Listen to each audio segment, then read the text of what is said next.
Nah, tadi kita bilang bahwa kapasitor itu menyimpan energi. Tapi kita belum tahu seberapa besar sih energi yang disimpan oleh kapasitor. Ya, kita baru mengukur nilai C, nilai V, dan sebagainya. Apa hubungannya C dan V dengan kapasitor? Oke. Maka untuk menghitung besarnya energi potensial yang dapat disimpan kapasitor, kita bisa gunakan prinsip usaha dan energi. Ya, yang kita perlu usaha berapa yang kita perlukan untuk memindahkan satu muatan dQ melawan beda potensial V. Ya. Maka energi potensial listrik U hubungannya dengan V bagaimana? U apanya V?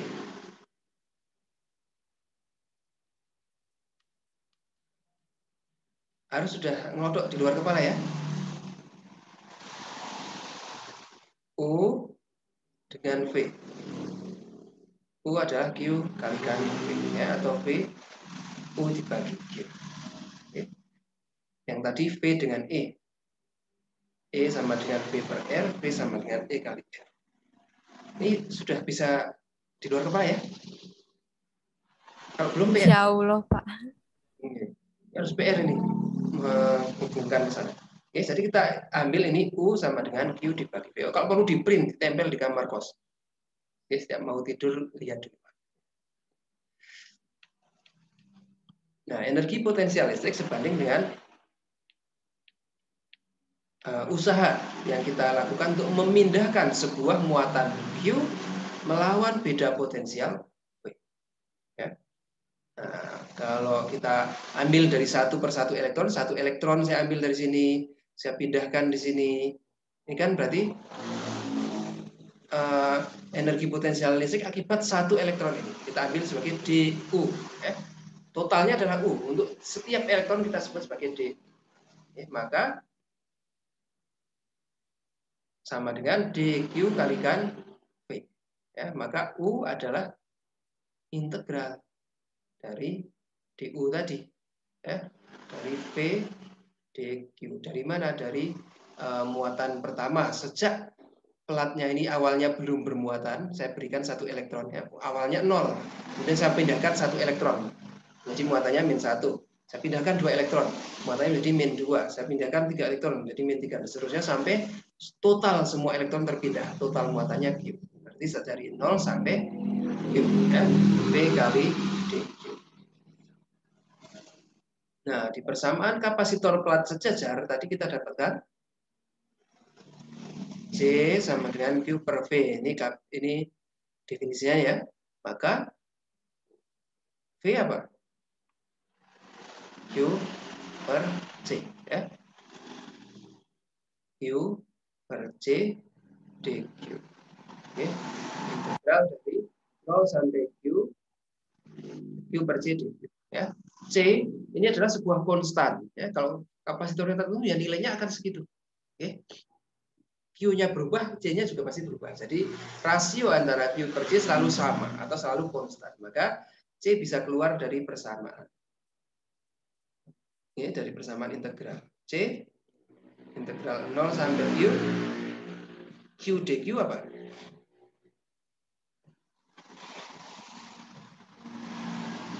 Integral dari X dx. Pangkatnya naik. Ya. Sudah dapat belum matematika dasar juga?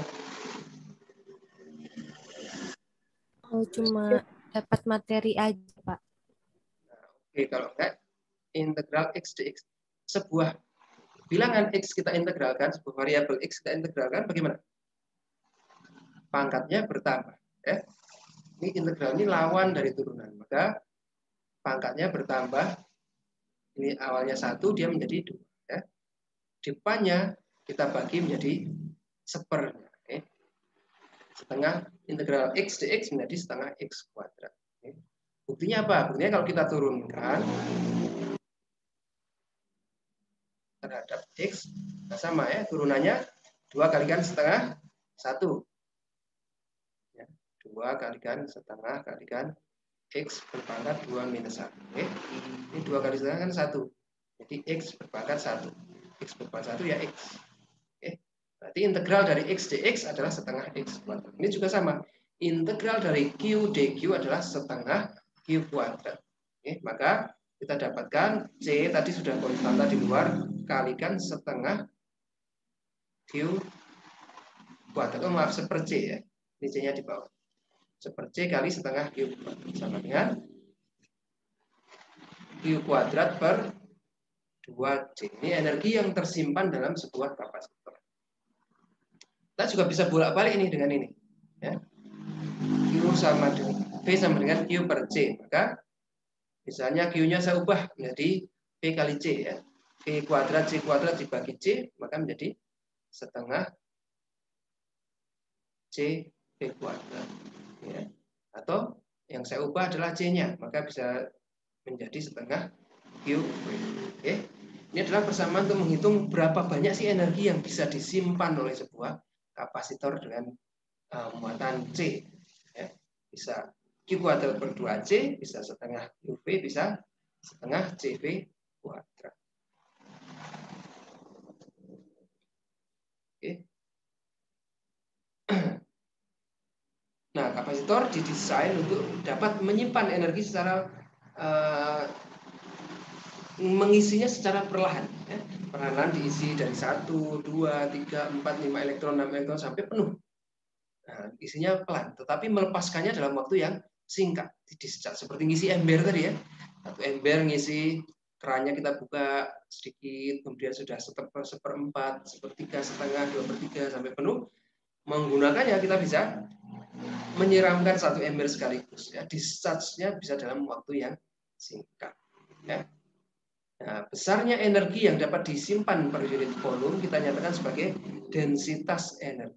Ya, densitas energi tadi, energi U besar adalah setengah CV kuadrat misalnya kita pakai. Ya.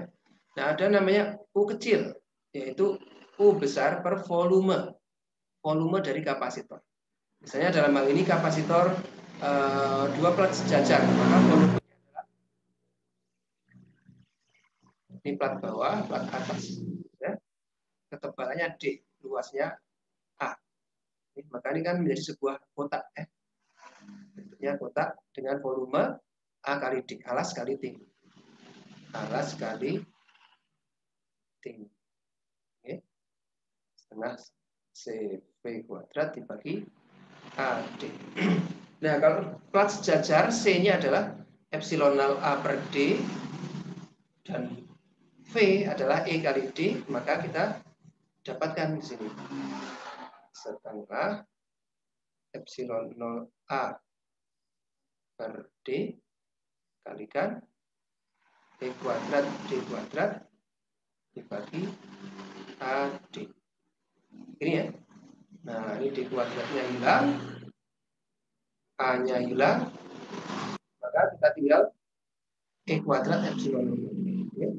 Jadi setengah epsilon 0 E kuadrat.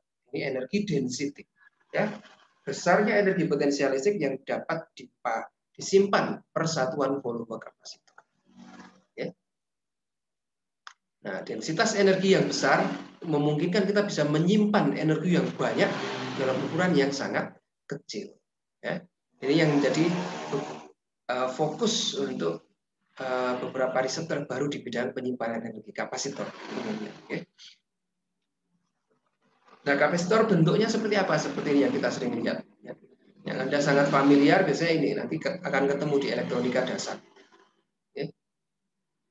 Nah, di instrumentasi, sensor dan aktuator nanti juga akan bertemu dengan komponen pasif seperti ini. Ini ada variabel kapasitor yang kita bisa putar-putar nilainya sesuai dengan yang kita inginkan. Okay.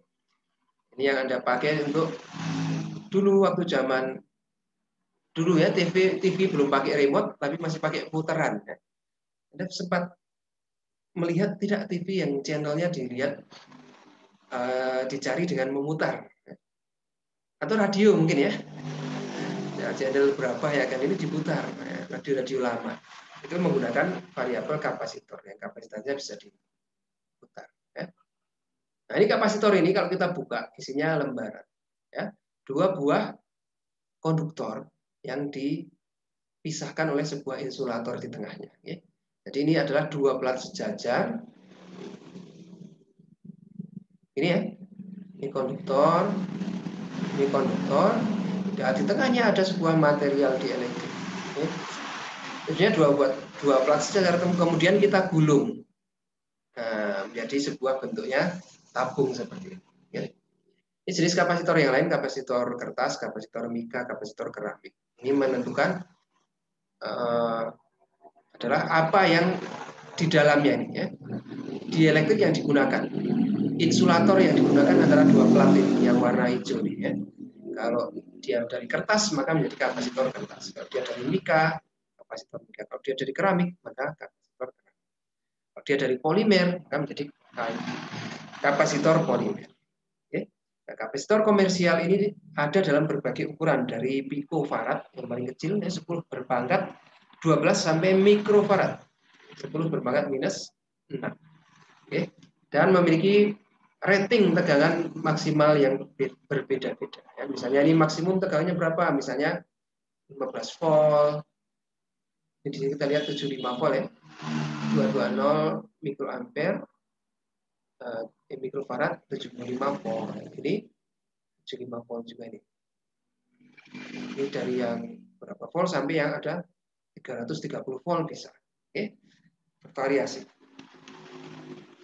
Nah, tadi adalah kita selalu berasumsi bahwa yang di antara dua plat tadi adalah tidak ada apa-apa, alias vakum. Ya. Untuk vakum, maka kapasitasnya adalah epsilon 0 A per D. Oke. Kita asumsikan tidak ada apapun di antara kedua plat. Kita sebut sebagai vakum, sehingga kita gunakan epsilon 0. Nah, pada prakteknya hampir semua kapasitor itu di tengahnya ada sebuah material, ya, minimal udara lah. Ya. Kan susah kita membuat vakum di antara keduanya. Maka kalau ada sebuah insulator di antara dua konduktor tadi bagaimana? Apa yang terjadi kira-kira? Kalau ada insulator, kemarin kita diskusi tentang struktur atom ya. Atom, misalnya ini inti atom, ada awan elektron. Ini ada elektron.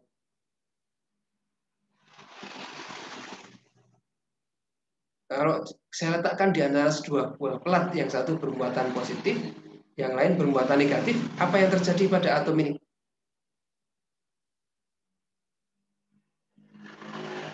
Elektron yang bermuatan negatif bagaimana?